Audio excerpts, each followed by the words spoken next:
Chapter 18, Women Helping Women. Our neighbor Evelyn had the most beautiful garden in the world. She had at least 1.5 acres of food. She had a separate garden in the back by our cornfield for just tomatoes and cucumbers. She canned all that, plus cherries, pears, peaches, and currants. She made all of their jams and jellies. They had goats and drank goat's milk. They usually had a pig or two in the back barn. They also had, before M46 was rebuilt, a line of huge sugar maple trees out front by the road. They tapped these every year and had gallons of the best maple syrup. Her daughter, Mary Lou, and I were out in the back garden talking, or maybe gossiping, and throwing rotten tomatoes into the cornfield. Huey, her brother, had been lurking around, but I thought he'd finally left us alone. Earlier that summer he had shot Mary Lou in the belly with a BB gun, and I was still kind of mad at him. Anyway, I picked up the juiciest, ugliest tomato and pitched it into the cornfield. It took a moment, but then we heard Huey start to wail, and out he came with tomato coming equally off all sides of his head. I had hit him exactly on top of his head. Mary Lou and I laughed for a moment, but then I was pretty sure their dad would not be happy, so I took off to home. I always wondered how Evelyn managed to can all that food in her little kitchen. They had a true farmhouse with a wood stove in the corner of the kitchen and a stack of wood nearby. The table was large with red checkered oilcloth covering it. They had a very large living room and a corner for knitting. The dad, Rex, had a mission-style chair he always sat in, and it was close enough to the side of the stove that he could truly warm his feet. When Rex was on one of his many warpaths, Evelyn would let me hide under the ironing board until I could run home, especially if he had his belt out. Rex could roll a cigarette with one hand and chop wood with the best of them.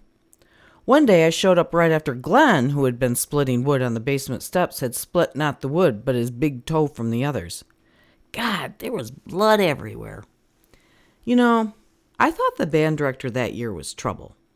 He was always just a tad bit creepy to me, but it was nothing I could put my finger on.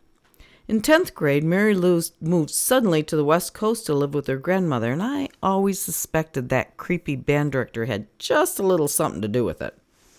I managed to never be alone with him, and was surprised my mother let me travel to Holland, Michigan with him to a twirling contest. But I'd never been west of Lansing, so I really wanted to go. Well, it did all work out. The Holland Arena was huge, with a wooden beamed arch ceiling, enough room for 2 basketball courts, a track around the outside, concessions inside, and a nice clean bathroom. It was magnificent. Everything was fine, except the director's eyes were on me and probably the other girl all day long. We had not been to a competition before, but we had heard about them at band camp. They had tried to explain the preparation with the hair and the makeup and the outfit. There were some tight guidelines that would be all new to us country mice. My eyes were like saucers. My feet barely moved as I examined whatever I could take in and savor. By the time we got to the bathrooms to dress and get ready, I was on overload, and the bathrooms were even more intense. Most, or should I say all, the other girls had mothers with them. I wanted to cry. Makeup now seemed so foreign. Mothers were applying eyeliner. I didn't have any eyeliner. Mother said that's for sluts.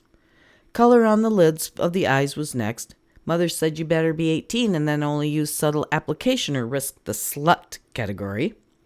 Now I felt like the tiniest country mouse that had been trained to make it up as you go, seamlessly. That wasn't going to work here. All we had was a little brush that I stole from my sister Jane. My friend had a few more supplies, and for Kingston we would have looked great. For Holland band competition, we had to work a little harder. The bathroom was abuzz with orders and commands and arguments and ouches as mothers combed their little contestants' hair and applied makeup and slipped on their little outfits purchased from magazines. As the bathroom was being dominated by these mothers, we created a safe little spot and put on our homemade outfits, majorette boots with tassels, matching underwear, creamed our legs, pulled up our long hair, took off any jewelry, and tried to smile. Actually, we made it all work and looked pretty dang good and pretty much more age-appropriate than some of the other girls. We managed to feel a little proud. We could both twirl pretty well. The fire baton made you practice more because it was fun, but also because you started the grass on fire if you dropped it.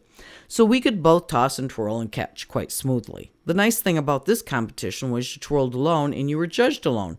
That way, if you flubbed the routine and just kept your body moving slowly, no one knew. I'm sure everyone did it, but we were good at it.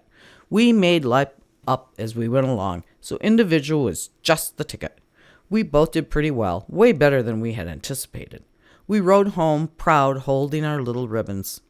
On the way home, we came around a curve, and I saw all the city of Grand Rapids all at once and was totally blown away. All those city people. What do they do all day?